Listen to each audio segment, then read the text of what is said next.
By nightfall, central Cairo looked like a war zone. Anti-government protesters had fought their way past police and pushed into the very heart of the city, cheering and chanting, "We demand the end of the regime." Hours earlier, after Friday prayers, crowds set out to march, but almost immediately they were stopped by lines of police in full riot gear who beat them and fired round after round of tear gas and rubber bullets. That's the front line right there. That's where the police lines are preventing people from getting to the center of town. These demonstrators are penned in and furious. They want one thing. We don't want this party anymore. Go, leave out of Egypt. People are demanding an end to corruption, to abuse, unemployment, but above all, they want to see the end of President Hosni Mubarak. Mubarak, go away of Egypt. Go away of Egypt. The main standoff played out on Qasr El Nil Bridge over the Nile River. Protesters who'd funneled here from all parts of the city were determined to cross into downtown. A brave few rushed forward through the volleys of tear gas. The mass followed until they were pushed back again by the police. But the protesters refused to give up, at one point pausing as a group to pray. Elsewhere around the city, skirmishes left the injured to be tended by the crowd. They're firing rubber bullets, says this demonstrator, and they're firing them right in our faces. East of Cairo, in the city of Suez, protesters attacked a police van.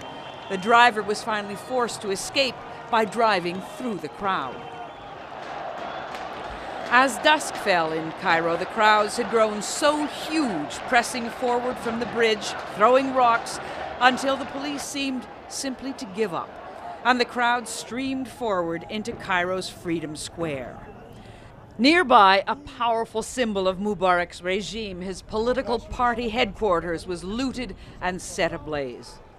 Authorities had announced curfew in cities across the country, but in Cairo, at least, nobody paid any attention. Then, suddenly, the army appeared, and the protesters cheered, climbing on the military vehicles and welcoming the soldiers who appeared to be under orders to guard strategic public buildings. Finally, after midnight, President Hosni Mubarak appeared on television and told the country, "I will ask my government to resign and tell the new government to work with the current situation." So President Hosni Mubarak made a concession there, but it certainly isn't the one the demonstrators were asking for. He's going to fire the cabinet, but he does remain president, and the power is concentrated very much in his hands. Harry? So, Liz, even at this late hour, there are still people in the streets. What is the situation there now? It's still very unstable. You may be able to hear people shouting. It seems plausible that the news of the speech has made it into the crowds and it's inflamed them. We can also see the police retaking territory they lost earlier in the day. And I believe we were hearing live rounds, which we didn't hear earlier on. So it may be we're seeing the beginning of a crackdown, but the demonstrators aren't giving up. So we know that the government has shut off the internet, shut off Twitter. But were people around Egypt able to watch this, actually watch it unfold on their television sets?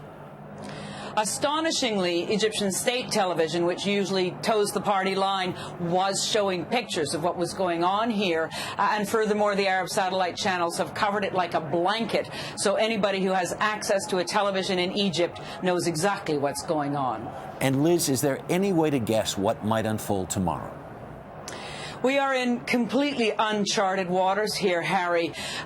There's no question Egyptians will wake up tomorrow to a new chapter in their history, but whether it would be ugly or hopeful, I don't think anybody knows tonight.